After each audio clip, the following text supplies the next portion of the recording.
जो देश रूस से तेल खरीद रहे हैं, उन पर अब 500% तक टैरिफ लग सकता है। यही वो खबर थी जिसके बाद आज दुनिया भर के शेयर बाजार लड़खड़ा गए। दरअसल अमेरिका की संसद में एक प्रस्ताव रखा गया, वहां के एक सांसद हैं, उन्होंने ये प्रस्ताव रखा कि जो देश रूस से तेल खरीद रहे हैं, उन पर 500% तक टैरिफ लगाया जाए। अमेरिकी राष्ट्रपति ट्रंप ने इसको सहमति दे दी। इसके बाद ये बात आगे बढ़ गई।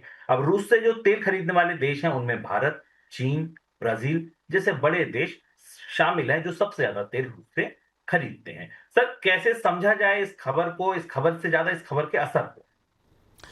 इस खबर के असर आप बाजार को देखिए। 8 लाख करोड़ रुपए बाजार में देखते देखते निकल गए। अच्छा खासा बाजार चल रहा था और 700 पॉइंट के आसपास की गिरावट आई। हालांकि बिल नया नहीं था, इस पर चर्चा पहले से चल रही थी, पर किसी को ये उम्मीद नहीं थी कि डोनाल्ड ट्रंप इतनी जल्दी से, इतनी तेजी से इसे मंजूर कर देंगे। और हम लगातार ये बात कह रहे हैं अपने बोनस पॉइंट में भी, और इसके अलावा जो लोग वाई फैक्टर देख रहे हैं उसमें भी हम बता रहे हैं कि वेनेजुएला डोनाल्ड ट्रंप की बड़ी जीत है। और उसके बाद डोनाल्ड ट्रंप ने अपने अपने रुख को, अपने तेवर को काफी आक्रामक कर लिया है और अब उनके तेवर पूरी दुनिया को डरा रहे हैं। कुल मिलाकर अगर आप ये कहो कि डोनाल्ड ट्रंप बाजारों के लिए सबसे बड़ा रिस्क हो गए हैं, सबसे बड़ा जियोपॉलिटिकल रिस्क बन गए हैं, तो वो यहां से दिखाई देता है।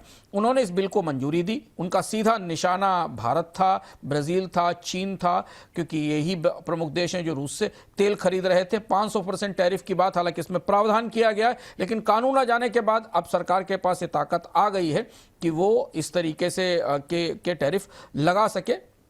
इनको सेकेंडरी सैंक्शंस कहा जाता है, जिन सेकेंडरी सैंक्शंस को उन देशों पर लगाया जाता है जो किसी सैंक्शन वाले देश के साथ कारोबार और ट्रेड करते हैं। और भारत के लिए बेहद दुविधा की स्थिति है। और देखते देखते हम जनवरी में ये बात कर रहे थे कि भारत और अमेरिका के बीच डील हो जाएगी। हालांकि हमने कहा था कि संभावनाएं सीमित दिखाई देती हैं। उस डील से निकलकर हम अचानक इस संकट में पहुंच गए कि भारतीय शेयर बाजारों को अब स्पष्ट रूप से अमेरिका से टैरिफ की एक नई खेप आने का खतरा दिखाई देने लगा।